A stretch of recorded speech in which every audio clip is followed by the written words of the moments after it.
राष्ट्रीय लोकदल के अध्यक्ष चौधरी अजित सिंह नहीं रहे। वो पूर्व प्रधानमंत्री चरण सिंह के बेटे थे और पश्चिम उत्तर प्रदेश की किसान राजनीति के सबसे बड़े नेता। उन्होंने संभावनाएं भी पैदा की, सवाल भी खड़े किए। उनका जाना पश्चिमी उत्तर प्रदेश की राजनीति के एक बड़े स्तंभ का जाना है।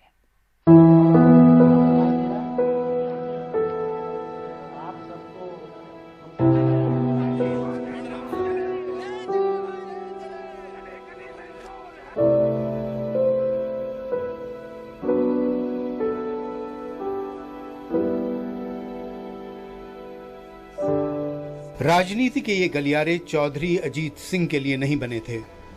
वो तो IIT खड़गपुर और इलिनॉय इंस्टीट्यूट ऑफ टेक्नोलॉजी में पढ़कर कंप्यूटर की दुनिया में रमे हुए थे, लेकिन बीमार पिता चौधरी चरण सिंह की पुकार टाल नहीं सके।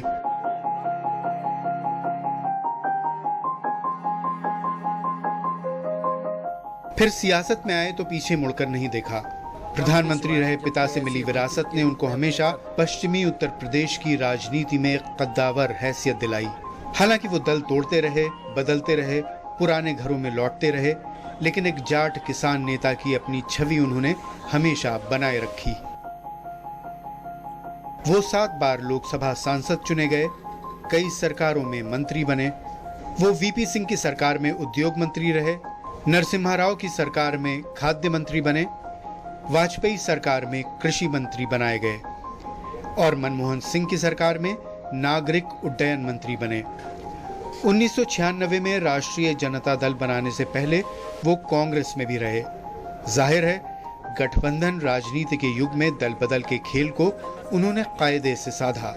खासकर यूपी की राजनीति में उनको नजरअंदाज करना नामुमकिन रहा। पश्चिमी उत्तर प्रदेश में अपनी एक खास तरह की, यूं तो पूरे प्रदेश में, लेकिन पश्चिमी उत्तर प्रदेश में अपनी खास तरह की पहचान बनाई। उन्होंने उनसे जो स्थान रिक्त हुआ है उसकी पूर्ति आसान नहीं है। वो तो उस परिवार के हैं जिनके पिताजी चौधरी चरण सिंह इस देश के प्रधानमंत्री भी रहे और बहुत सारा परिवर्तन भी किया। तो जमीन से जुड़े हुए व्यक्ति और किसानों के सही नेता अजीत सिंह थे। उनके जाने से बहुत ही बड़ा एक खालीपन रहेगा राजनीति में। 2 बार वो चुनाव हारे। आखिरी बार 2014 में मुजफ्फरनगर से बीजेपी के संजीव बालियान ने उनको शिकस्त दी। पार्टी और सियासत की विरासत इसके बाद उनके बेटे जयंत चौधरी ने संभाल ली। देश आज गम के माहौल में डूबा है, अपने किसान नेता को खोया है।